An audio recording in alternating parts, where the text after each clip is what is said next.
Go. Ready? Oh my gosh.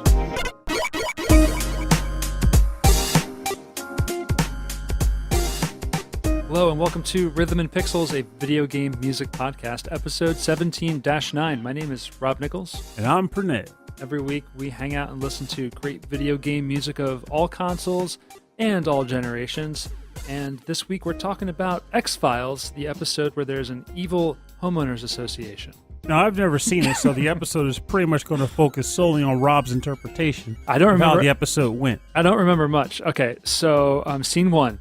Mulder enters an abandoned house, and he sees a grisly murder scene. Okay, scene two, right? There's an evil homeowners association. Scene three, resolved. Aliens, question mark? I feel like I need to watch more of this show. Yeah, quite frankly. That's pretty compelling, right? That was good radio. Yeah, that's schmingy. Yeah, that's good. No, that was pretty all right. No, we were just talking about Supernatural, and I was like, oh, there's an episode of Supernatural with an evil homeowners association, and then we looked it up, and then it wasn't, and there we are. But Supernatural is still an addictive show. As you know, we already did a full episode devoted to it. Absolutely is. Because it's my baby. And they got one season left, and I want them to just do a bunch of crossovers with other cartoons. That's all I want. We should do one more Supernatural episode with Ed as a last hurrah of that show. It'd be interesting because I wonder if there's anything we could tap that we didn't touch the first time. Oh, well, maybe it'd just be fun just to do it anyway, right? Well, I mean, that's what I'm saying. It'd be fun, but it still leads to the question because we could just repeat the same stuff. This weekend, we're going to be in Washington, D.C. at the Library of Congress with Ed from the VG Embassy and Brian and Gene from Pixelated Audio. And also Congress. And also, we're going to be petitioning Congress for more video games. Yeah, that's what we'll be doing. We don't need any more video games. Let me tell you that right now. Pernell, how many video games are you going to play in the next week? Probably 5. 5? Yes, that's not exaggerating either. Probably about 5 games. Yeah. It's amazing. Like, I had a period...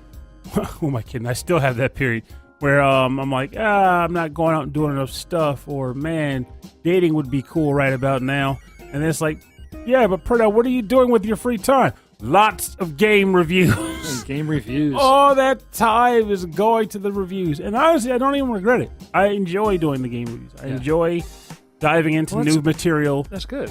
It's scary almost, though, because on one hand, like most people... It's exciting to play new games, right? Yeah, and that's just it, though. Like, most people will buy a game, and they'll play it for months sometimes. Mm-hmm. And they'll enjoy it, they'll knock it out, and they'll go, okay, this was a satisfying experience, time to move on. Exactly. And they do that. It's like me. I pick the one game, and that's what I play. Yeah, but me, over the years, I developed a penchant for liking new things. Mm-hmm. I like to experience new games. How long I stick with them, who the heck knows? You are obsessed with the new game smell. Yes, and it doesn't even have to be a new release. It just has to be new to me. Not New Game Plus. Not New Game Plus. I don't have time for it. New Game Smell. New Game Smell. New Game Plus rarely works for me. Because, like, what's a New Game Plus? The same game you played earlier for 110 hours, but now there's one boss fight at the very end. Yeah. Like, why? Why? But, listeners, we're not talking about game reviews on Rhythm and Pixels. We're talking about game reviews on the SML podcast and at HeyPoorPlayer.com. Those are great places, and reviews happen there, too. The reviews happen there. You want to learn about new stuff? Oh, Mech Extermination Force is coming out. I'm laughing at the fact that not only that you actually remembered it, but you did still stutter at the first bit, because it's such a weird title. It is a weird title, but no, I've been following...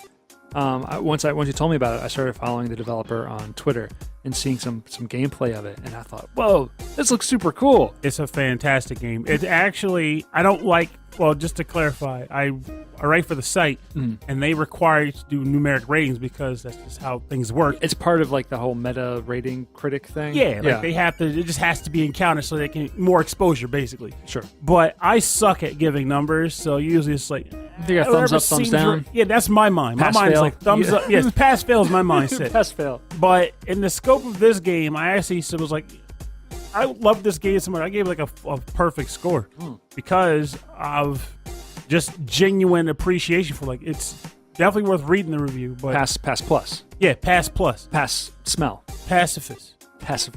Can you play a pacifist? Oh, It doesn't, God, doesn't no. look like that kind of game. No. This is like a side-scrolling kind of run and gun. You talk the robots into submission. You talk- No, it's not even a side scroller. That's the thing. Mm-hmm. It's a game where it's just boss rushes. The game will say, "Hey, you need to go kill this robot. Choose one of these robots to go fight." And you go, and the robots are always huge, and they just make you like a dwarf. And then you have to basically blow off all their armor, and then find their red cores, and then run up to the red core and smash it with a sledgehammer because your guns can't break it. Oh, interesting. And it's an interesting concept because I feel like I'm just saying the review right now, but eventually, I'm asking because I'm curious. It's yeah. a great game, Yeah, but like what ends up wanna- happening is like after you get a little bit into the game, the guy that runs the weapon shop will say, "Hey, here's a new upgrade for you, some magnet gloves, so now you can climb on metal surfaces." So now this adds scalar capability to the game, and the very next boss you fight is multi-screens tall. So you have to blow off his armor plating and then climb his body to get inside of him and then blow off all these cores and get to the top and smash the cores on top of both of its heads. And it is ridiculous. That sounds so much fun. Because it is. Well, so then if you die along the way, do you restart from the beginning? Or are there checkpoints throughout the No boss fights? checkpoints. No, it's What? just one and done. One and done. But honestly, if it had checkpoints, I think it would ruin it. It Really? Yeah. It Just ruins the flow.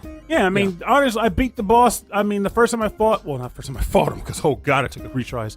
But the first time I beat that guy, my time was like 3 minutes and 40-something seconds. Okay. So Yeah, that's- you don't really need a checkpoint for a 3-minute span. It's just get it done. I'll tell you, I'm playing through the Messenger right now on the PS4. I'm having the darndest time with these boss fights. The darndest time. What do I As say? in, like, you're having a challenging time or you're enjoying it. I'm enjoying it, but it is challenging. I am replaying these fights over and over again, trying to defeat them.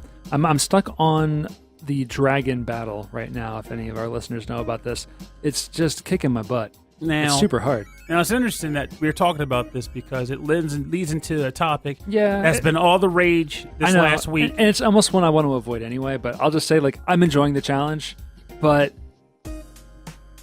it's hard. It was like I feel like the difficulty had a really gradual ramp up. Yeah, it's a good ramp up. And for this game, it's really good ramp up. Now- and that's just where I'm at right now. And I'll beat it because like I play one game and I beat my head against it, but that's what I wanted. But then you win. yeah, And honestly, I know you're like, you don't want to talk about it, but I'm going there anyway. I don't know. But just to say, I used you as an example Yeah. in a description that I made where I was like, I love Enter the Gungeon.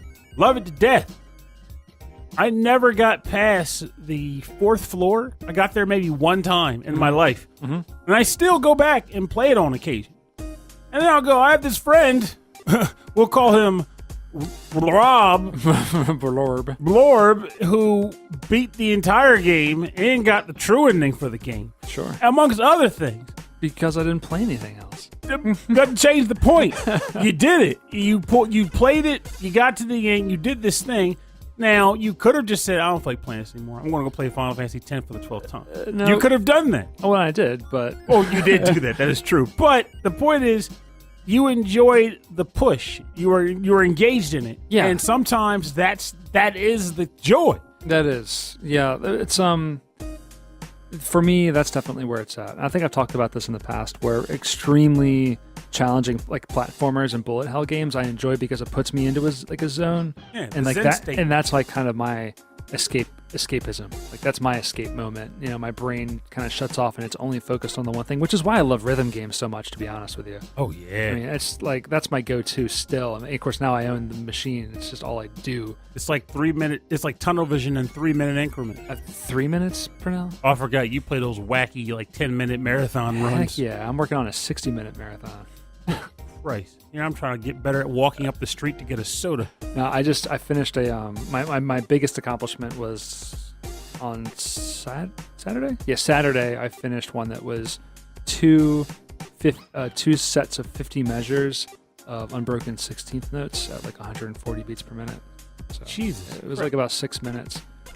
So I'm working my way up. That's not even that hard. So I'm working my way. I'm working my way up, guys. I'm working my way up the tempo. Because I want to finish the Eurobeat songs that are like 160 beats per minute, 170 beats per minute. Soon, I'm gonna do it. Soon he'll be one with the Speed Force. So I'm thinking like in a few months I'm gonna pass "Stay Awake" by Madeon, which is a 14, the K-pop Mega Mix, which is a 15. That's about 40 minutes.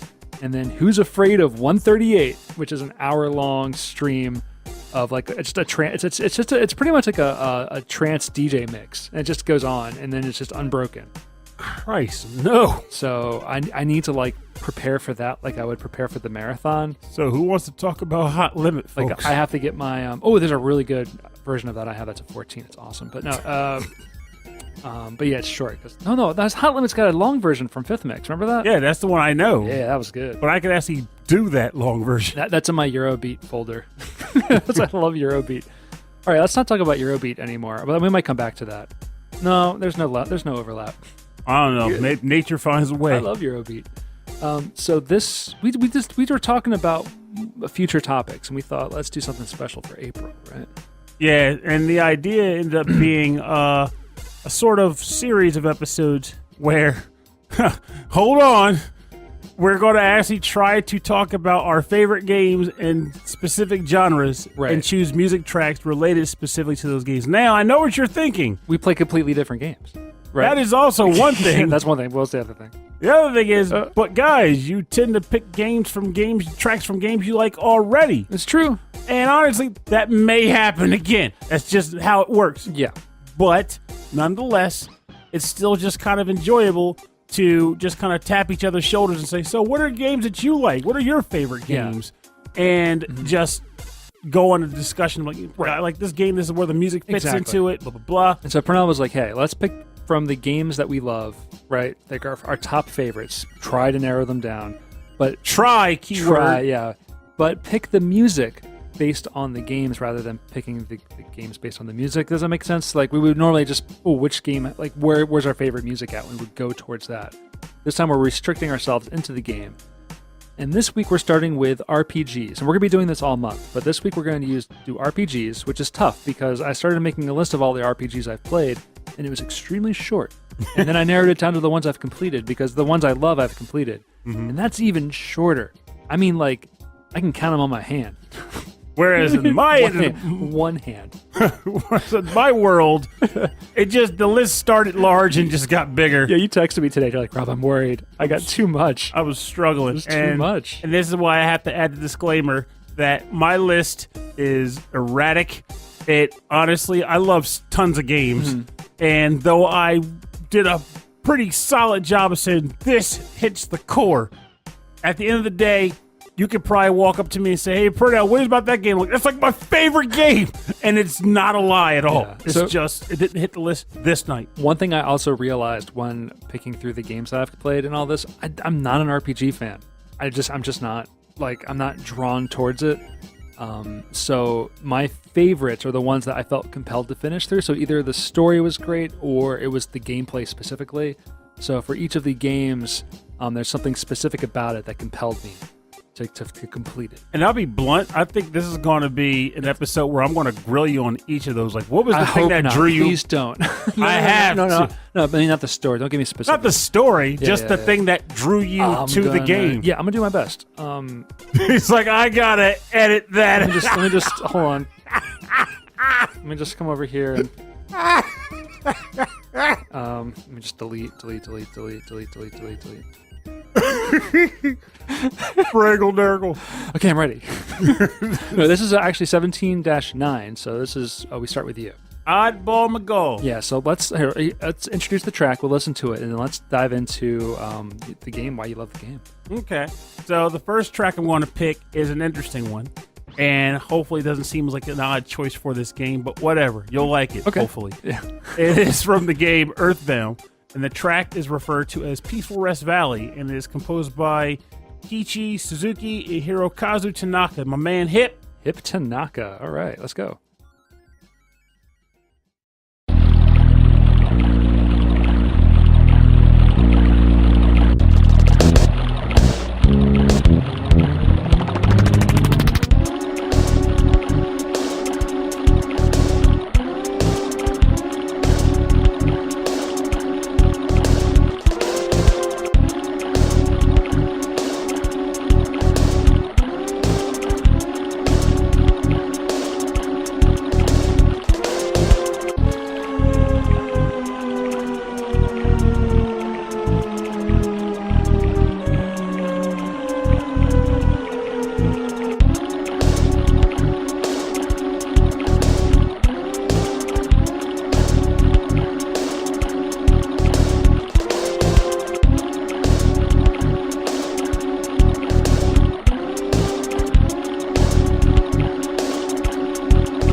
Welcome back. You're listening to the track Peaceful Rest Valley from the game Earthbound from the Super Nintendo, composed by Kiichi Suzuki and Hirokazu Tanaka.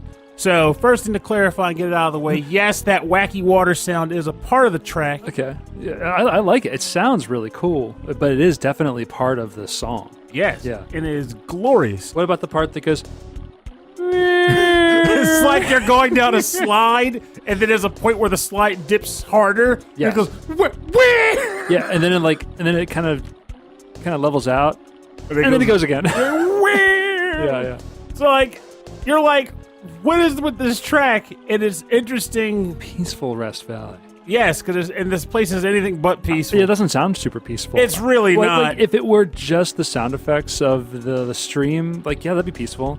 But everything else is kind of spooky. This is a very dangerous place in the game. So, like, I have a friend. Well, I'll mention this, and then I'll go on to, like, it leads into what I like about it. Okay, so Earthbound. So Earthbound, I have a friend who's recently decided he wanted to start playing Earthbound. He's been putting it off for a while. He's probably listening to the episode right now. And what ended up happening was I was like, okay, we started talking about it, and he got into the idea of how bosses, like, hit really hard sometimes. And I said, okay, well, the trick is just to keep mashing the button, the scroll button, to get through all the dialogue in order to get to a point where you can heal before you die. Because in this game, one of the weird quirks, which is why I like Earthbound, is that when you take massive damage, you don't just lose the health. Your health bar is like a tick gauge, and it ticks down, like number rolls up. So if you're fast enough with dealing with the menu, you can actually get through to your items and heal yourself before you hit zero. You get hit, it goes down gradually, but if you're fast enough, you can stop it. Yes, it's quick gradual, mind you, but it's still gradual. It's not an instant cut. Very interesting. So what's interesting about this, when he was talking to me about it, he was at a part that's right before Peaceful Rest Valley. Peaceful Rest Valley puts that technique to the test for the first time in the game because there's these walking trees called, like, territorial oak or something like that. They're basically oak trees. And when you fight them, they hit hard in general. Okay. But when you kill them, they blow up and do death-dealing damage every time. They kill you when they die. Okay. So the like only your way whole to party or just like everybody, though in Peaceful Rest Valley, it's just you at first because you haven't met Paula yet. You're actually going to save Paula at this point. Okay, so how do you get past this then? Mash A as fast as you can and get to the end of the battle. So it says, hey, you won. Here's your experience points. But if you don't do it fast enough, you'll die when he does. So do you think they did that in this section to teach you to do that? No, they just did it. And you better know how to do it or you will die. Oh, man. And that's what I like about Earthbound so much and why it's one of my all-time favorite RPGs. One, it's modern as the dick is. I love modern RPGs. That takes place in modern day. In I like that modern too. Yeah, there's not enough that do that. Well, I mean, there's more now. There's more now, but back then, this was like this and the original Megaton games were like the only game in town Yeah, for but that. Otherwise it was always like fantasy setting. Yeah. Or high fantasy, you know, the whole Tolkien, like monsters, are hit points, magic Stop, points. kill the orcs and goblins. Yeah, there's goblins and trolls. And the other There's thing, goblins and trolls. gotta answer 3 riddles. Right. Now, the other aspect Riddles. of this game, riddles, Pringle, I can do it. is that this game is weird. It does so many things that are just out of left field, unconventional things that in some cases, you give it to the wrong party, they'll just trash it for being different. Heck, this game got trashed when it came out for being different. Now it's a cult classic. Oh, yeah. But like things like the rolling health bar, the wacky monsters that you fight, the fact that you fight with like weird psychic powers, and all the enemies are just there's a rambling evil mushroom, and there's like the annoying old party man who just yells at you and tells you stupid stories, and that's how he fights you. Like things like that, I can't to this day think of too many games that get wacky like Earthbound does. And if I do, it's probably another game in the Mother series anyway. So Yeah, whatever. that's true. It's funny, like people talked about it that way. I wonder when Toe Jam and Earl came out, because that had some weird stuff going on. Yeah, Toe Jam and Earl was like, I want to say 92, Yeah, maybe. 90. Yeah, I'm going with 92. Someone can prove me wrong if they want. But 92. And Maybe Toe Jam and Earl. Maybe Toe Jam and Earl gets that pass because it's like it was marketed to be like real wacky and funny and zany, right? Yeah, but even with that though, it was like I don't think it still hit this level of zany. Like this is its own little mark. Like Toe Jam and Earl's wacky was okay. You're running around and there's humans, and the humans are wacky. Yeah. And they chase you. Yeah. But they're not. fighting you. They're just being annoying humans, which, but come on, that's normal. Yeah, which seems about right. Yeah. I'm mowing my lawn. Oh, look, an alien. I'm going to run him over my mower. That's normal. Power of that funk music's going to take care of him. Oh, Funkatron. The whole concept of Funkatron is gold. I love it, yeah. But, like, Earthbound is just weird in its own world in a way that I stand by the fact that a lot of people like to say, like, my favorite RPG is Dragon Quest, or my favorite RPG is Final Fantasy X, whatever. Is yours Earthbound? Mine is probably Earthbound. Probably Earthbound? Yeah, like, maybe. Tomorrow it might be different. Yeah. But I will say Earthbound will always be in my top 3. Okay. Forever. I love it. All right, so that's definitely in the pantheon of the Pernell's pantheon of playable RPGs. Bet your bippy. All right. All right, so I'm going to start with one of my all-time favorites, which is few. But no, this is a Chrono Cross for the Sony PlayStation. Now, I know that this one is not a huge favorite either. Chrono Trigger certainly is. Oh, yeah. And I like this one so much more. Like, we can get into that in a second. We can get into that. They're different games, clearly, but I love Chrono Cross for the Sony PlayStation. This is a track called The Dream Watch of Time, which has it's later in the game, but it has a lot of the same themes from earlier songs, and it's composed by Yasunori Mitsuda.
This is the Dream Watch of Time from the game Chrono Cross for the Sony PlayStation, composed by Yasunori Mitsuda.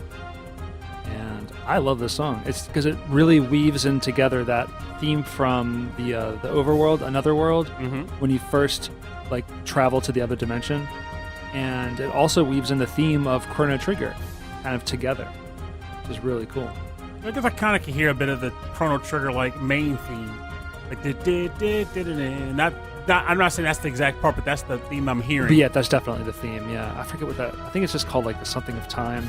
Probably is. Yeah, which is why this is called the Dream Watch of Time. So this is I think this plays when those two worlds sort of converge a little bit within the game, which I don't remember too well. Probably near the end. What I love about Chrono Cross is the massive amount of characters that you could just go and explore and just do all sorts of things. Now I have to ask though before we get too sidetracked. Okay. So, and I'm going to ask this about every game that you picked. Yeah?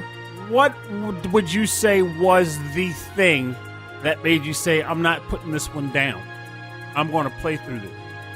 I think it was really. I love the characters. The villain was really cool. Not the villain, but the villain in the early part of the game. You actually, when you travel to the other dimension, you become that character. Oh, you're talking about Lynx. Lynx, yeah, Lynx. I can't remember his name. Thanks. Lynx. You become Lynx. Like, he's the villain for so much. Like, oh, it's like a standard RPG, hero villain. And then suddenly you're playing that character. And you don't know who you are and where you're at. And you have to play through a lot of the game as Lynx. I did like that a lot, actually. Yeah, I really enjoyed that. It's so compelling. And then all of the side quests, so many side quests to do. There's like a huge amount of characters in this game, and that's just what made me want to keep playing it.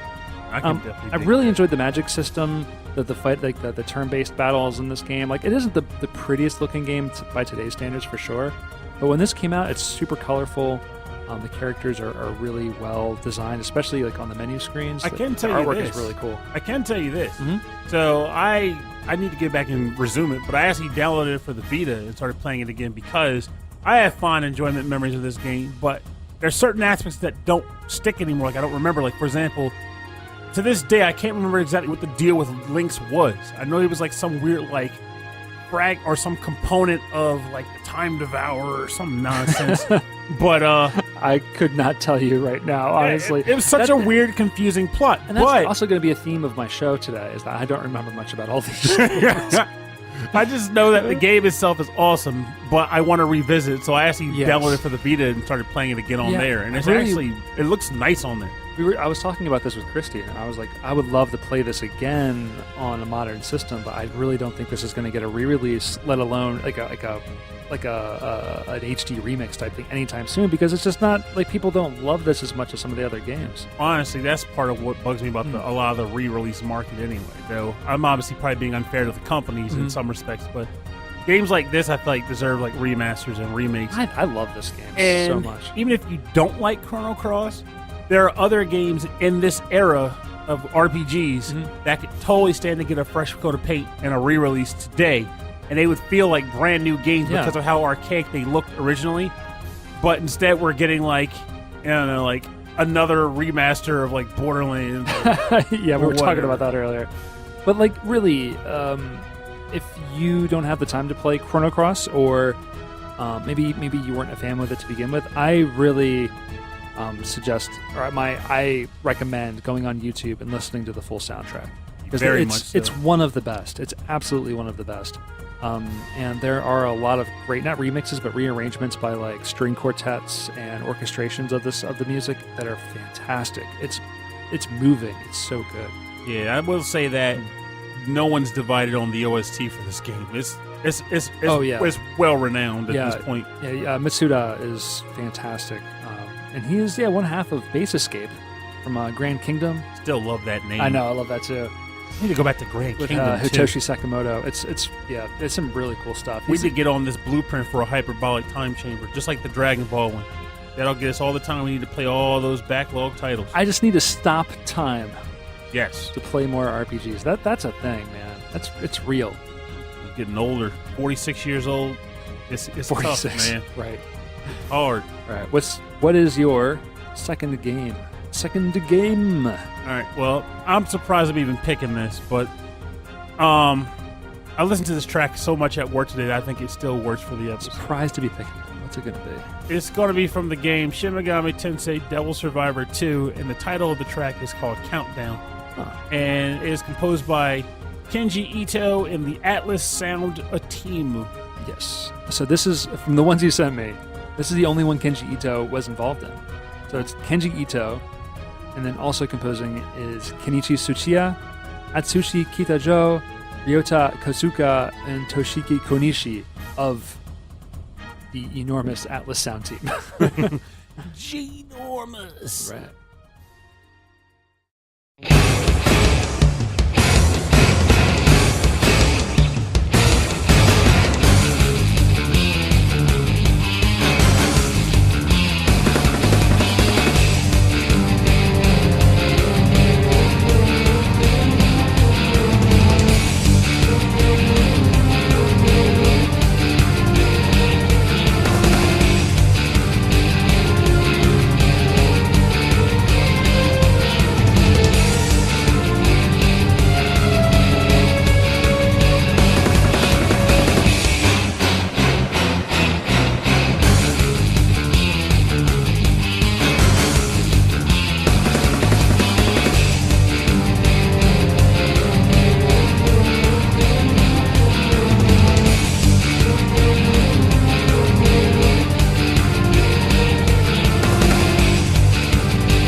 Welcome back.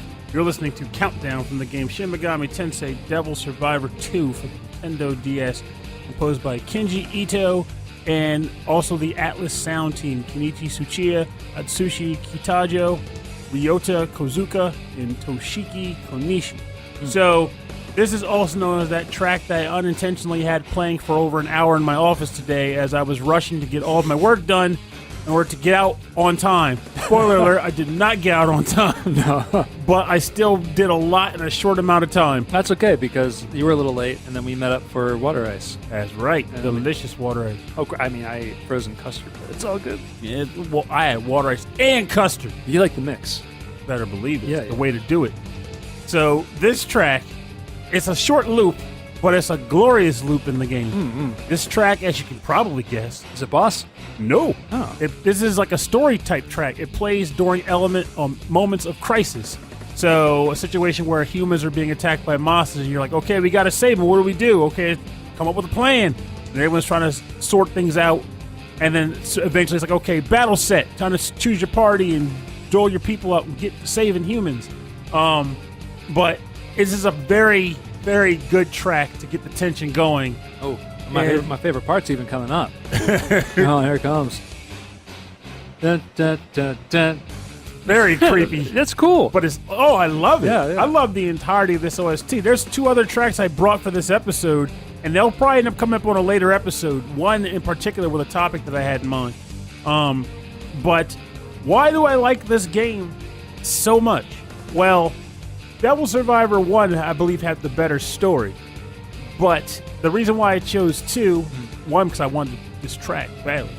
2 is the fact that for all of what Megaton is, I feel like this did the best job gameplay-wise of really wrapping it into a really slick package. It has the battle system that I like so much, where you pretty much configure what your characters can have. The humans usually can get customized through like either demon negotiations or whispering systems or Magatama or whatever. Whispering systems. Yeah, like in Megaton Shin Megami. Hey, demon, you come fight for me, okay? Oh, not even that. In You come this do case, that thing, okay? hey them. It's more like the opposite, where if you befriend the monster, if the monster comes up to you, he's like, "Hey guy, you like fire? I can teach you a real cool fire spell. Set your whole family on fire." Like, no, Don't do that. no, just the enemy over there. Over there. I don't want to kill my family. I just want to be a hero. Can you help me with that, demon? Nah, it's not as fun. But Yeah. whatever. This is disappointed. Yeah, he's like, do what you want. Here's Aguilar or whatever. Look, next time. Next time, right? Like, you always say next time. I want to burn families. No. This show got dark.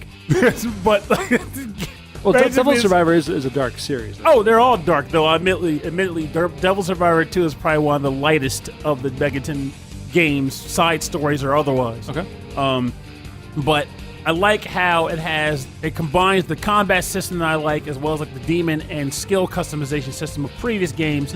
But it also has like a turn-based like strategy element to it too, where characters are actually being manipulated on a map to engage in battle with opposing forces, and then the normal battle system kicks in, which is like a shortened version of the normal Megaton combat system. Say like a tactical piece and then a turn-based kind of fight. Oh, I like that. And it's really, really good. To this day, it is my favorite style of combat in Megaton, period. I'm fine with that. I just wish more. I wanted Devil Survivor 3 yesterday.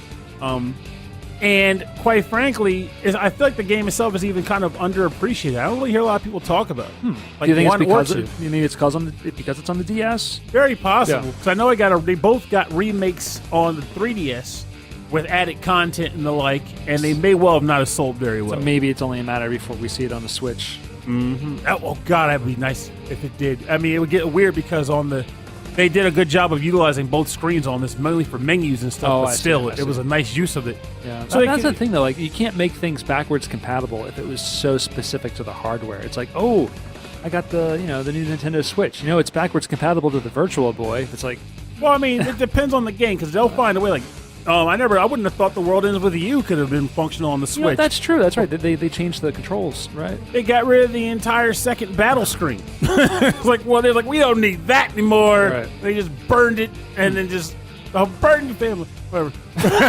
Go back to that. Back on the fire, Pernell. Jeez. But no, they pretty much just scrapped that entire top screen and made it so that it would work on the one screen system. Originally on iOS and then to the Switch. I think that's really interesting. That's really cool.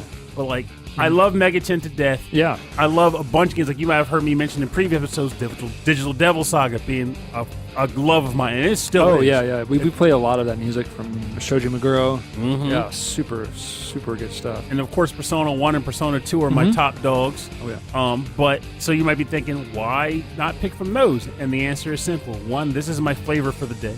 And two, right, like I described earlier, it's that combat and monster management system in this specific game that trumps all the other ones for me and makes it like one of my king RPG games. Oh, wow.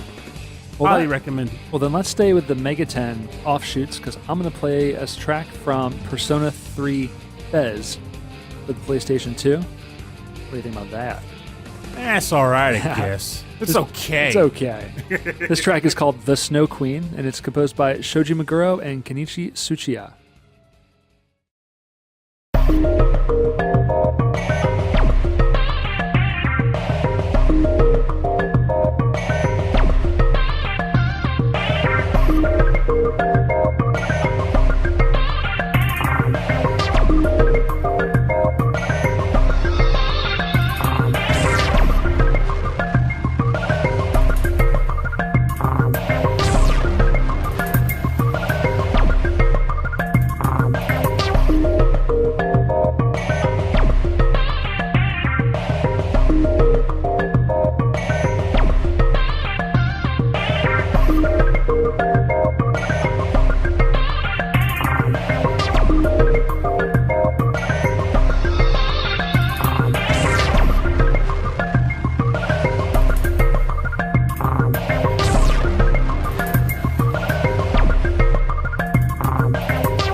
You're listening to The Snow Queen from Persona 3 Fez, F-E-S, for the PlayStation 2, composed by Shoji Meguro and Kenichi Tsuchiya. I was expecting this to be like a creepier track or a track that would come across as more of a homage to the Snow Queen from Persona 1. But I'm getting none of that from this. No, it's very different. It's very cool. And that's why I wanted to pick from Persona 3, because a lot of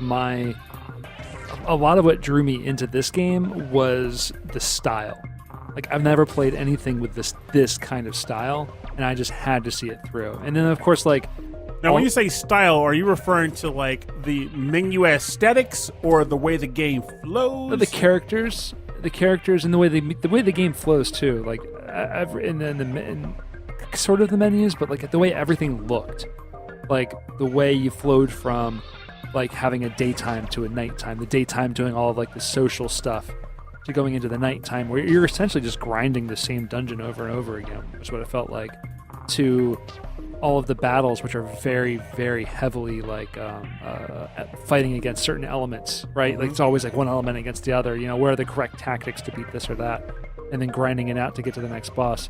But I really, really enjoyed playing this game. And again, I can't tell you much about it. I remember the characters were kind of cool. I remember the social links were pretty embarrassing. I remember I would go through the dungeon as hard as I could without grinding until I got killed by a boss. And I really enjoyed doing that. That was so much fun. That was kind of like what happened with me in that game, where, like, as you got towards the end of the game, you were running out of time to do social links. And you're like, crap, I gotta get to the top, this point of Tartarus at a certain date. Yeah. And I don't want to use my time on this, though, because as you remember, when you go into a dungeon, you're too tired to do anything enjoyable that night. That's right. So you don't want to waste it. You had to balance, like, and you can, I guess there was a way to do all of the social links, like all of the little, like, not mini game, but all the little, like, dating sim type stuff, all the other characters in the game. which you would do to level up the personas and level up all these different items and things. But yeah, I'm sure there was a way to do it, but I don't think it was a guide. You were good luck. Exactly. You were not intended to do all of that. You were intended to pick and choose, maybe based on the persona or maybe based on the characters. Yeah, that was actually like the theme of the game as a whole was more like to live your best life. Yeah, I like that. To a point. Well, I'm not going to spoil it, but yeah, it's so good. I put a lot of hours into this, just trying to do all the different things and see all the different things, and a lot of it had to do with the music. The music was so interesting. Like the case in point is this track where it's kind of dark, it's almost kind of funky. Something about it reminds me of the anime Serial Experiments Lane. It's kind of like 90s techno. I can kind of see that.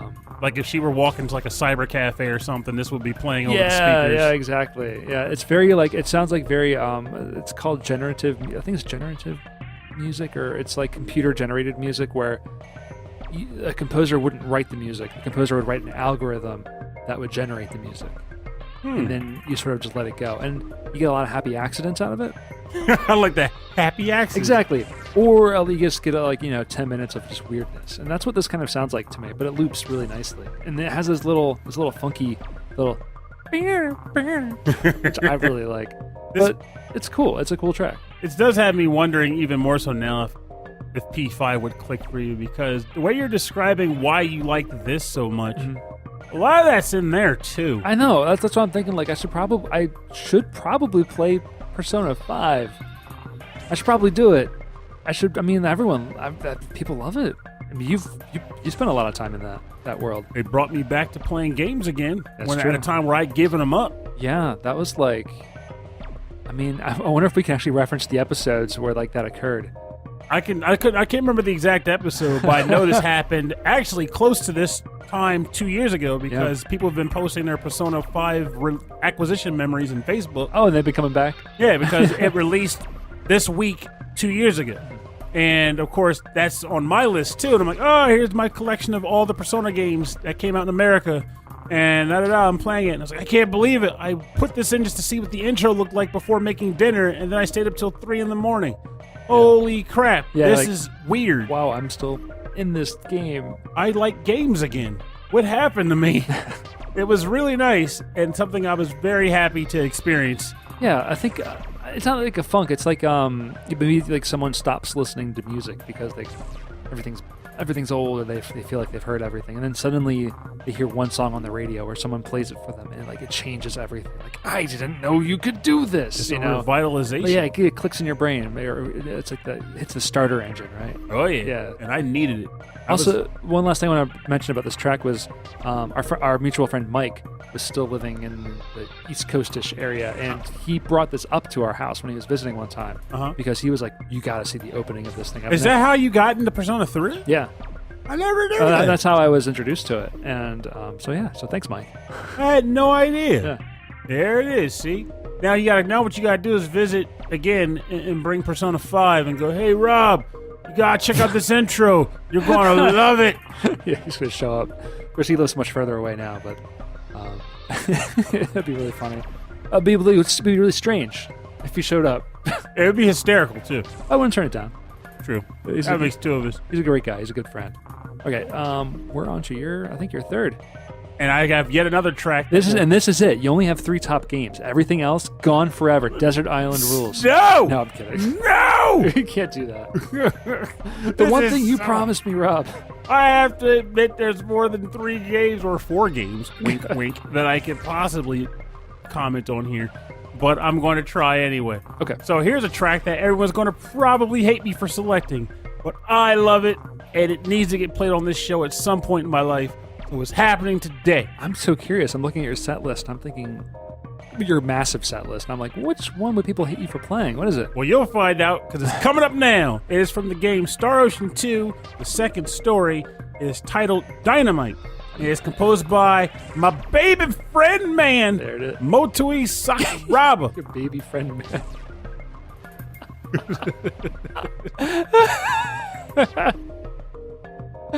He is. It's true. Well, I was asking you earlier. I'm like, oh, is it gonna be Sakuraba? Is he gonna make it? He had to make the cut. You gotta make that cut. Gotta make the cut. Awesome. Oh, I'm sorry. What track is this again? Dynamite. Dynamite. All right, Dynamite from Star Ocean 2.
All right, put down your pitchforks, people. You are listening to Dynamite from the game Star Ocean 2, the second story for the Sony PlayStation, composed by Motoi Sakuraba. That might be the noisiest track you've ever chosen for the show.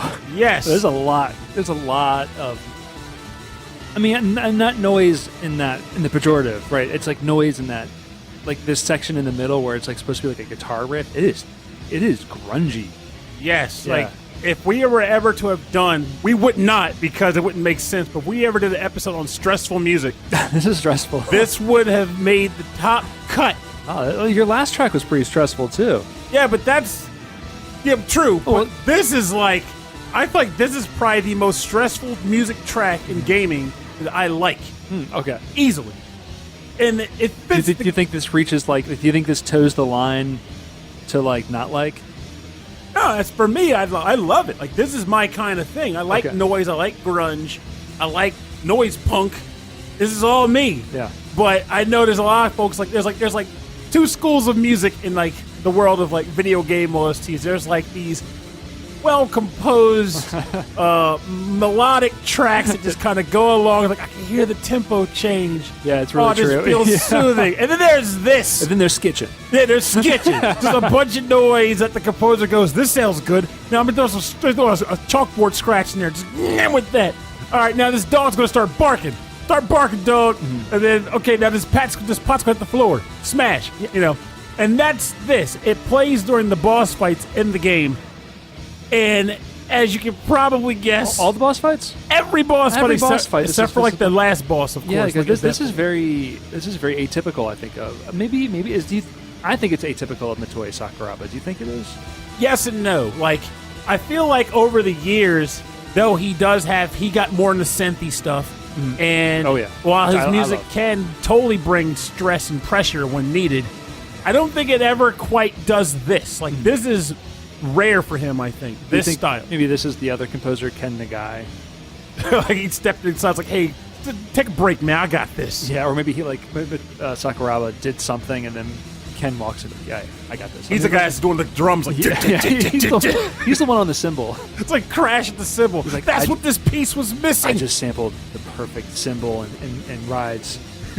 Like, really? Yeah, trust me. Just put it all over this track. It's for the boss fight. They're going to hear it like 50 times. I know. They're going to appreciate it. They're going to be stressed the heck gonna out as love they're my trying to cymbals. kill that giant owlbear. They're going to love it. They'll I mean, love the like, stress. like this is the composer who did like Mario Golf. You know, Like, That is true. All those Camelot sports games. Does this sound like a tune you want to play tennis yeah, like to? Mario Tennis, like for the N64 or whatever. Like, come on. So this track. Why do I like Star Ocean so much? Like, what puts this on my list of favorite RPGs? Yeah, and then why Star Ocean 2? So, I said earlier, a couple episodes ago, that Motoi Sakuraba, I first heard his music probably on a prior game to this. But the first time I heard a track of his and then attributed it to him was this game. This one specific one. This specific game. Oh, this cool. is why I learned who he was and how I had to learn more about what he was putting out. Which then the next game I believe was Valkyrie Profile. Which and is so on and so amazing. forth. Right? Yeah. So the gameplay of this is it's a RPG system, but when you get into combat, it puts you on a field where it becomes sort of an action RPG. Where you control the character, you whack a guy. So the only one I ever played was I think it was the third one for the play. It was the something of it's till the end of time. till the end of time, right? But that one is also a kind of action RPG, but like the field doesn't change. Yeah, that was a 3D one. Okay. At this time, this was still when they were doing 2D, so it was like a Oh. large skate you can run to the in and out of the screen, but you were always 2D. It was foreground, background. Not even. Like, it's just, here's a plane. Here's a big circle. And you can run towards the screen or away from the screen. And it was like almost like a shrinky dink where your body would turn to run towards the screen. But it was more like a cardboard like a cutout turning to be your back all of a sudden. It wasn't like a 3D image. It was 2D images turning. So 2D sprites. Yes. I like that, yeah. And that combat system was amazing to me. This was also the first time I had played a combat system where you controlled one guy and the other characters ran on like AI and like a full-on action setting. I know people were thinking, what about Secret of Mana, Pernell? And my response to that is, one, I didn't like the AI. And two, yeah, I mean, like I think it can be agreed on that the AI in Secret of Mana that's so cool. not so good, and Yes. not super smart, not the smartest. And while it wasn't exactly intelligent in this game either, I was able to work with it better, and I just kind of enjoyed the general flow of the combat. Now, take that, couple it with the fantastic pixel graphic or sprite graphics in this game. Two-world system.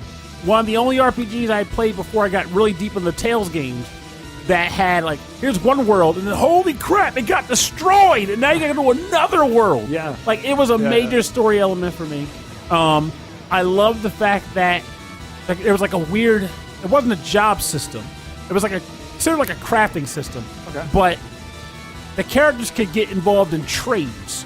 Let's call them trades or skill types. So, like, botany. Oh, I see. You could get into, like, counterfeiting money. Yeah. You could become an author and write books. Counterfeiting money. Yes, you you could create counterfeit money to buy things at the stores in this game. It was a weird. bodega.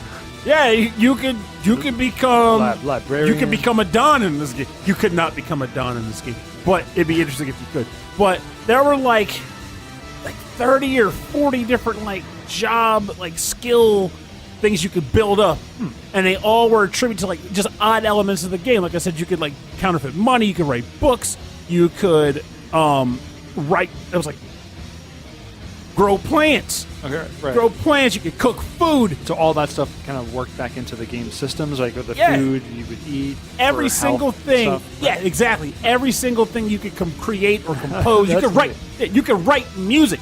You could master instruments in the game, and like have like a player that used the tuba and one player that used like the flute, and then And like what does that do? you create music, and he can sell the albums or play the music in the game, How do you play the music in the game? like the sound test. It was weird. Oh, neat. Really weird game. Like it. I admit it could have totally been bigger. Oh, so you teach them to play an instrument, but then it was like going through a sound test, listening to the music in the game? Yes. Oh, that's cool. It's such a weird thing. like And that. the game was one of the only one, or the first ones that was like, this game has 400 endings in it, they claimed. But all it really was characters had like social links of sorts, like characters bonded over the course of the so game. one ending that kind of got changed a little bit. Well, yeah, exactly, because you get to the end, like, if these two characters bond, that's counted as an ending. And if these two characters bonded, that's another ending. So you get, like, 6 endings in one game. And it's permutations of the characters who you brought in. And it was just a weird game. And then the bonus dungeon was called the Cave of Trials. That was stupid awesome. You got bunny shoes, which allowed you to sprint across the map like a jackrabbit in heat. It was amazing. I look back on this game very fondly. There was a girl, the character in the game was a little girl with a backpack that had a giant robotic fist in it. And it just came out of the backpack and punched guys. That's how she fought. Love it. She just beat people up with a mecha fist. I can see why you love this game already. It's a fantastic game. There was one of the characters was a kung fu news reporter. That's cool. And she was also my strongest character, hands down. That sounds like a Rambo 1/2 character from that old anime. Splash her with cold water and she becomes a politician. It's like anything goes, no holds barred, kung fu reporting. Tell us, get the scoops. Get the scoops. All right, so for my last track, I was thinking Final Fantasy X, but I wanted to hear more of the soundtrack, so I'm breaking the rules a little bit. This is from Final Fantasy X Part 2. Yeah, for the PlayStation 2. This is a track called Kilika. It takes place on the island of Kilika, and it's composed by Noriko Matsueda, Takehito Iguchi, and Katsuhiro Hara.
Kilika from the game Final Fantasy X Part 2 for the Sony PlayStation 2, composed by Noriko Matsueda, Takehito Iguchi, and Katsuhiro Hara.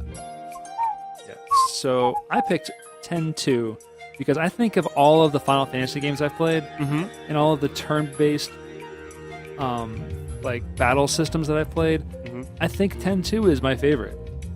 I really liked how quick it was. I think as far as active time battle, it was the smoothest, and the job system in that game was the best. Yeah, I've heard stories Super of cool. the dress sphere thing being like a very quick and on-the-fly mechanic where like Super you're not quick, locked into jobs in a combat situation. You can change them on the fly during battle. Right, so as you play through the game, you get other jobs or other dresses in the game, and then, so like it's a thief, right? So then suddenly the thief class becomes available not just to one character, but to all three of your characters in the game. So, and then all of the different abilities of the thief can be leveled up. And then as you level up those abilities, like more abilities open up, or that ability can change and morph into doing other things. Like, you know, stealing turns into like the mug attack from Final Fantasy X, where like you like a hit and steal at the same time. So yeah, there's so many possibilities, and all the different jobs and all the different abilities that you can level up make this game so addictive. Such a good freaking game. And I'm only saying this. Actually, I love how I said that. Even though I've never played it, but like everything I hear about the dress sphere battle system, it's very just good. Sounds like it's up my alley. It's very, very cool. And so yeah, I said it was kind of out of like broke the rules a little bit because, you know, it's not ultimately my favorite Final Fantasy game or something, but I wanted to pick, you know, games that I've played all the way through, and then there had to be a reason why I played it all the way through. And this one, I think primarily is because I wanted to revisit the world of Final Fantasy X. It makes sense. Because I was going to ask, what was it about this game that drew you? But I can totally hear you saying, I want more of this place I've come to love. Yeah, it absolutely. It's completely changed from after the events of Final Fantasy X. But the Kilika is a really good example of the music being similar to the original music in that world of Final Fantasy X, but jazzed up. Oh, so they actually did change the track. Yeah, just slightly. Slightly, yeah. There's a lot of original music in this game, and there's only because you don't revisit every place, and a lot of the places. Well, Kilika's important because I think that's where Waka was from, isn't it? He's from. I could be wrong, or Besaid. He's from Besaid. That's right. 'Cause he was a part of the Besaid whatever that team with the Aurochs or something. Aurochs or something. Yeah, the Blitzball game, but which I think it's either not in 10-2 or it's optional. I think it's not even. The Blitzball or the town? Blitzball. No, but these towns are in there, and a lot of them like are short. Like you just visit, meet characters, and you kind of move on. Lulu's having a baby. Yeah, exactly. But 10-2 is super jazzy. I love how jazzed up a lot of the tracks are, which is really cool. And I believe that's Noriko Matsueda's influence on this soundtrack. So I love how like throughout this episode, I'd pick like loud or stressful track, and he'd pick like all of mine relaxing, like fun track. Like reading this one, I'm like, as we're talking about, I'm just doing like a sachet in the sea, like doo doo doo. It's fun. This track it's short, but I love those little piano licks like in between the. It screams resort. Yeah, it is. This is like resort town, like a volleyball, like it's a Dead or Alive beach volleyball kind of thing. Dead or Alive, Dead or Alive beach blitzball. Beach blitzball, yeah. Where it's a game where it's just mini games. Like no, it's like a Mario Party type thing. Oh man, I don't hear that level of stress in this game, on this track rather. I don't know. I feel like the stress of Mario Party is like us putting it on ourselves. Like you're probably right, because honestly, the music in the game, the colors in the game. Most of what the game has is very family friendly, and kiddish, and relaxing. And then you're like, stole my star. Yeah. Don't go outside tonight. Suddenly I'm like, wait a minute. Pernell is 4 steps away from winning the star, and I can't let him do that. Yes, you can. I cannot let him do that. Sure you can. And then you're like, Rob, why would you do that? And like, don't. It was the computer. It was not the computer character did it. Don't go to sleep tonight. You stole my star. I used to get vicious at Mario Party. Yeah. So I feel like that game is definitely stressful in its own way, but like the players make it stressful. I love it. It's a thing I'll never get rid of. And especially when I play Mario Party, because you know how it goes. It's everybody against Pernell every time. Oh man, it's like dead eyes on the couch just staring me down. Like you should watch some of the Game Grumps episodes where they play through some of the Mario Party games, because the first 1 or 2 episodes they're having fun, they're cracking jokes, but by the 3rd or 4th, like their friendship is over. Oh yeah, it is so funny. The first time you ring that boo bell and it's like, who do you want me to steal a star from? You're like, don't you send her to me. It's like it's so real. It's almost too real. It's really good. Like vicious game. All right, I'm gonna turn the track down.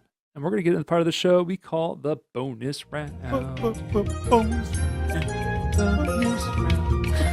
round. The bonus round is where we play covers and remixes and arrangements based on our theme today. I picked a 4th game. Did you do the same? Oh, for the bonus? For the bonus round? Of course. Okay, great. Good. All right, what's your track? So, it's funny how I've been thinking about this game a lot lately, most especially because it's anniversary release was this week. Well, last week when this episode releases. Oh, what's up? Oh, we'll get to it. Oh, come on. I'm getting there. Come on, Pernell. I want to know. All right. But in addition to that, I was going to pick the original track from the game, or just I was considering it, but I think it already came up in a previous episode. So, started digging for covers. Bada bing, bada boom. I found it, and I'll get into dialogue about it after the track plays, but this is a remix of the track Johnny C. Bad from what is likely my favorite Final Fantasy game, the 6th one. And it is done by one of my favorite cover bands, SSH.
bust your own tables because my staff doesn't make that much money. You know how it goes. Good night, Springfield. Great, man. That was a very lengthy rendition of Johnny C. Bad from the man SSH, arranged from the original game Final Fantasy VI, the best Final Fantasy game. Rob and I aren't going to fight over that because we like our own Final Fantasies for our own reasons. What, you want to fight about it? Big whoop, want to fight about it. But like this one, like Final Fantasy VI, I feel like throughout the course of doing this show is how I was able to finally just say 6 is it. Because I used to fight between 4 and 6, and I could never choose which was my all-time favorite. Like Final in your mind, Fantasy you couldn't it was always teeter-tottering on both. Yes, I couldn't settle. But over the course of doing this show, I think I've accepted that. I think 6 is the one that I prefer. 6 is the one that hits you, huh? Yes, it is. Because the story, I mean, the main thing I always put 4 on a pedestal for is the story is fantastic and it runs fluid from beginning to end. Whereas with 6, there's that World of Ruin segment where instead of being a consistent plot, it goes from being a consistent plot line to like a series of like mini stories as you go and relocate all your friends and help settle their disputes to eventually go fight Kefka at the end.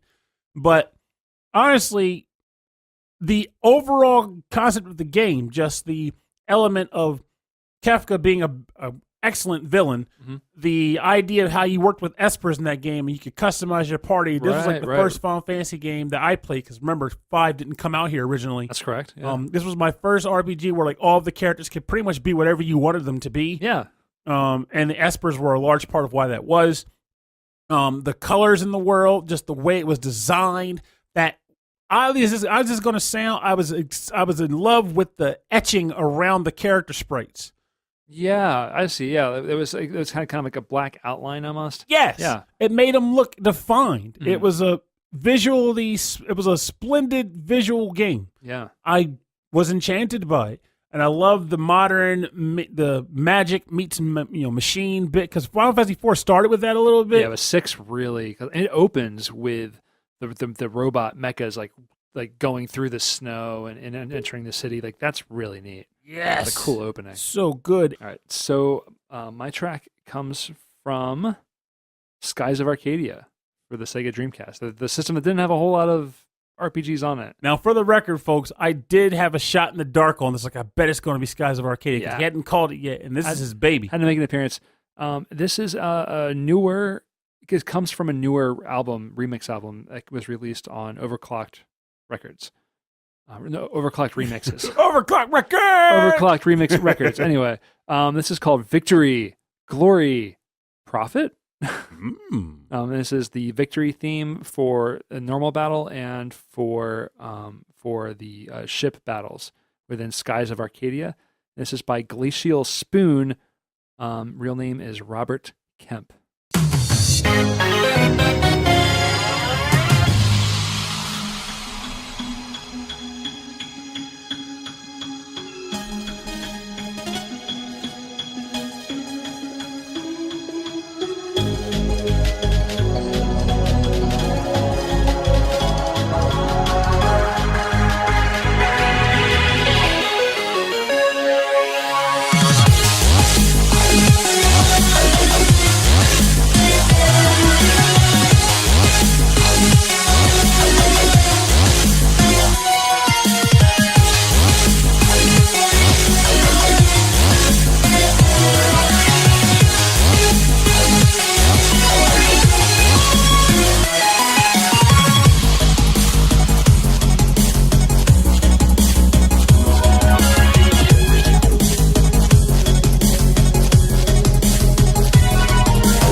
That's Victory, Glory, Profit from Skies of Arcadia. This was remixed by Glacial Spoon or Robert Kemp. And that was the Victory themes, both Victory themes, kind of done up in a drum and bass kind of remixy style from Skies of Arcadia. Isn't that awesome? I feel weird by saying this, but this may be one of my favorite covers that you've played on the show. It's really good. Like it's really, really good. And you don't hear a lot of Skies of Arcadia. Like people like Skies of Arcadia made an impact, I feel, with video games and with RPGs. The time it came out, the system it was on, the style, like the type of game, like it was considered rather grand. Yeah, it was big. Because it was big in scope, Mm-hmm. but also I want to say I got to double back and make sure that Grandia 2 didn't come out first. Ooh, But I want to say that this was like the first big RPG release on the system. Yeah, there was like Evolution and EGG. I think you're right. I think Grandia 2 was released on the system a little bit later, but not too much later. Because I remember having them both at the same time. I think one of my friends had it at the same time. But yeah, what pulled me into this game was definitely the exploration. The world was so different. Like it was all pirates. Everything's in the sky with all pirates and like sailboats in the sky. It was very interesting. And then there's that huge turn in the second half of the game where the whole world just changes. And you're like, how is this gonna happen? How are they gonna play this through? And you had to see it through. And it's amazing that it's very long. Very long game. This is like that game where when you talk about it makes me want to go back and revisit. Because I actually, for as much as I played it, I never got to the turning point in the game. Yeah, I remember talking about this. Well, what made the game so long and kind of a slog where the random battles would happen constantly, way too often. But the remakes they've made, I remember they redid it on the GameCube. Yeah, and they turned those down. And I actually started playing it on the GameCube some years ago. I was borrowing Legends from a friend because, sadly, as comes up sometimes on the show, every once in a blue moon, I tell myself I'm not going to buy that. I'm going to wait for it to go down in price, and then I'll get it. And this was one of those games. Mm-hmm. And of course, as you know, when Pernell does not buy a game on release day, its price skyrockets. So Skies of Arcadia Legends became a collector's item, yep. And I couldn't afford it, and I'm not going to spend like over $100 for a game. So a friend of mine down in Baltimore let me borrow his copy, and I was squeezing play bits in between all my other games when I could. But then one day he was like, "I need my game back, man. You've been sitting on it for." I'm like, "No, maybe I thought you'd forgotten you'd given it to me." It's funny because my copy, I remember I gave it to Max way back in the day, our friend Max. And I know he still has it. I'm glad he still has it. So I know he. Hey Max, if you're listening, send it to me. Send it back. I would have sold it by now. So I'm glad he still has it. Exactly. So send it to me, not to Rob, because he'll sell it. He'll sell it forever. But yeah, this is definitely one of the better, like probably one of the best remixes we played on the show. It's really well produced. It's true to the theme, and it is heavy. That second half is heavy. I like it. Had a dash of Skrill. Yeah, it's got that kind of that. But it was the good synthesizers wub. that jump around a whole lot. It was a good wub. Yeah, it's very much like Pendulum or DJ Friction. If anyone's into drum and bass, there's actually an artist named DJ Friction. Yeah, I guess that shouldn't surprise me, honestly. Yeah, or even Noisia, a little bit of Noisia, but it's a little all over the place. So for more information on the bonus round part of the show, go to rhythmandpixels.com. We're gonna have links to their SoundClouds and Bandcamps and everywhere you can go find the music and support the artists. And you better believe you gotta support this Glacial Spoon artist. He's really good. His name is Glacial. Well, the whole Spoon. album is like that. It's really good. The whole album is like Glacial Spoon? Glacial Spoon did the whole album. So the entire album is like a giant frozen spoon slowly coasting across the ocean. It's so slow. It's frozen, and it's just being pulled by penguins. Possibly. That's all I can picture is penguins. They need to get somewhere, and baby, they're going to get there. They're going to get there.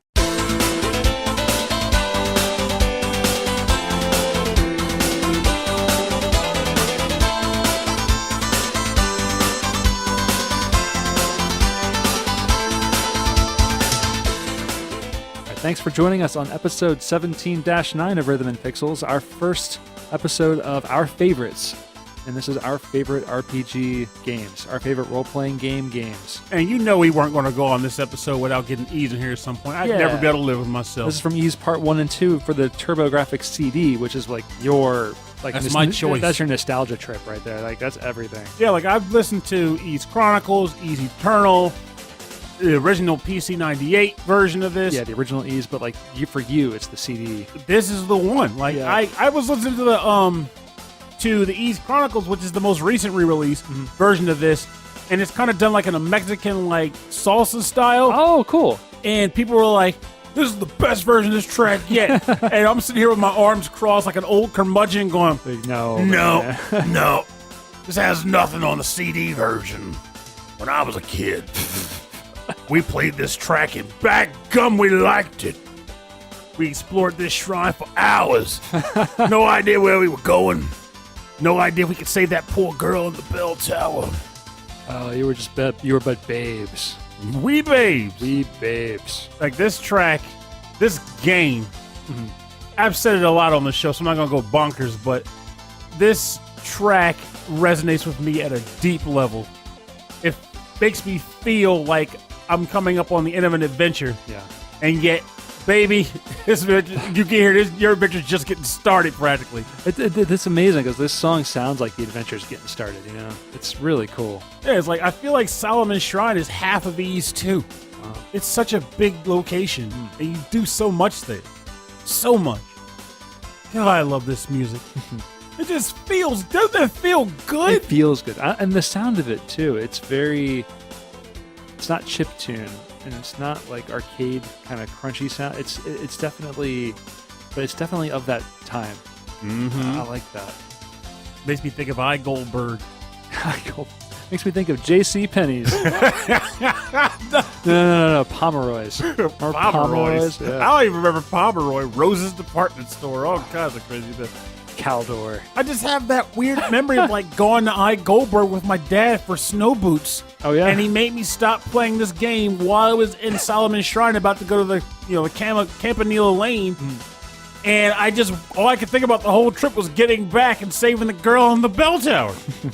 Were you able to save your game, or did you have to leave it running? I had to leave it running. Oh, no. I'm sorry. This game I was able to save it. Okay. Because this was CD. They had the onboard memory for the console. Oh, interesting. I don't know too much about the Turbo Duo, except that there was a CD add-on, and then there was the system that had both included at the same time. Well, that is the Duo. Yeah, the Duo. Yeah. But that's all I really know about it. I don't know much about the internal saves. But anyway, for more information about the show, if you want to talk to us, you want to say hi, you want to, if you have any track suggestions or even topic suggestions, send us an email. Rhythmpixels.com. And actually, on that note, I want to thank our listener Anwar for writing to us again. Oh my God, that felt so good. Didn't it though? Yeah, it was a really, really nice letter. I wrote back to him. I'm not sure if he saw that in the sent box, but I did not.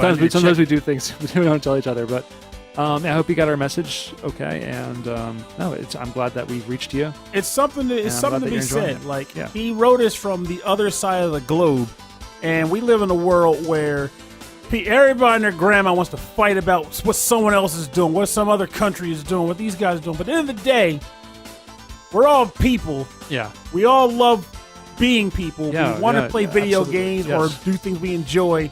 And reading that email, especially on the day that it came, it felt wonderful to read. Absolutely. It really speaks to us in that when we say and we believe that, music can really cross borders and cross cultural divides, religious divides. But it really has, And thank you so much for the picture. We really got a kick out of that. Oh, that thing was awesome. Yeah. I like seeing your game collection, like your comics and stuff. We're the same everywhere, right? Dang That's right. Great. I love it. I almost swore. But it's so true, man. You just feel very strongly. But yeah, thank you so much. Please write to us. We read everything, and sometimes we respond. Sometimes it gets lost in spam. Who knows? And even if it ends up being a matter of Rob ends up doing the typing because Rob's like, bam, words, baby. We will end up likely bringing it up on the show anyway because, quite frankly, I'm a guy that likes to gab. Yeah, and it makes us happy. We like seeing that people care. Here to that. But if you'd like more information also about the show, a full track listing from all of the episodes and links to all of the other cool stuff that we're doing, such as our YouTube page, which is a 24/7 video game music. And for the record, which is only 8-bit and 16-bit, Pernell. I know, and I adhered to that. But with that said, yes, I've been lazy, folks. I've been telling Rob, I was like, okay, we're gonna check it out. We're gonna start talking about more games we can put on it, and I've been putting it off because I'm just like that. We'll get to it. But it's gonna happen. It's gonna happen. I've been looking. I've been taking down some notes. So it's been running in that closet for more than 6 months now. But like, the stream was actually credited for running for 6 months. Wait, what? And then I checked it, and it actually rebooted itself. Oh, For April 1st. So I lost that like recently, like this April 1st. April 1st was when it restarted. But like, the computer didn't reboot itself; just the stream restarted. So, which is fine. I think you're supposed to do that. Yeah, but it's something to be said about having this eternal stream going. I know. Because you can scroll back on the history. Only 3 hours. Oh, it has a limit? Yeah. Nuts. I listen to a lot of radio stuff at work. But anyway, so check that out. And if you like it, hit the subscribe button or whatever. That's always fine. If you want to say hi to us on social media, Facebook, Instagram, Twitter, it's Rhythm and Pixels, all one word. YouTube, it's youtube.com/rhythmandpixels. Again, it's all one word. Check us out there. If you'd like to support the show, go ahead and just share it with people. Be like, hey, I listen to podcasts, and you thought I was a nerd? Well, listen to this. I am extra nerd. I listen to Rhythm and Pixels. Nerd Extreme. Yeah, go ahead and share it everywhere. It makes us feel real good. Also, go to patreon.com/rhythmandpixels. You can support us there, and you also get access to monthly live streams of all of our shows. And we'd like to thank all of our Patreon members at the end of every episode. So we'll start with Nick Walker. Alex the Messenger. All about that message. I think he's got a new show coming out soon called The Mix and Mess, which is Mix Master and the Messenger.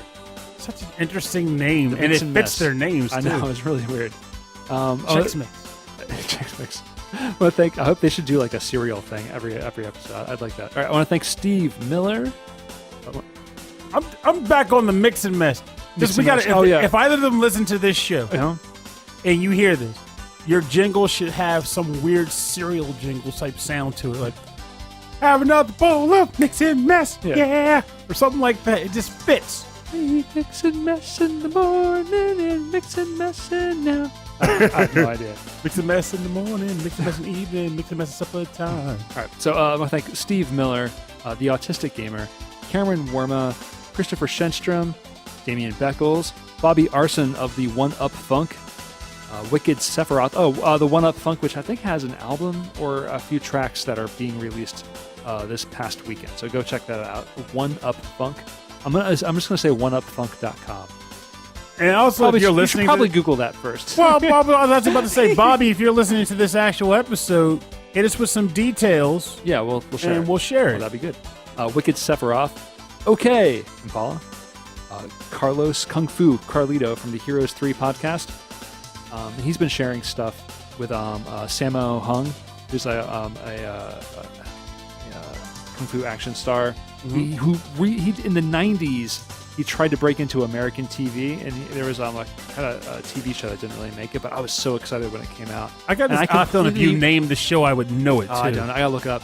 I had completely forgot about Sammo Hung until I saw his posts on his podcast. I was like, oh, that's right. I love that guy.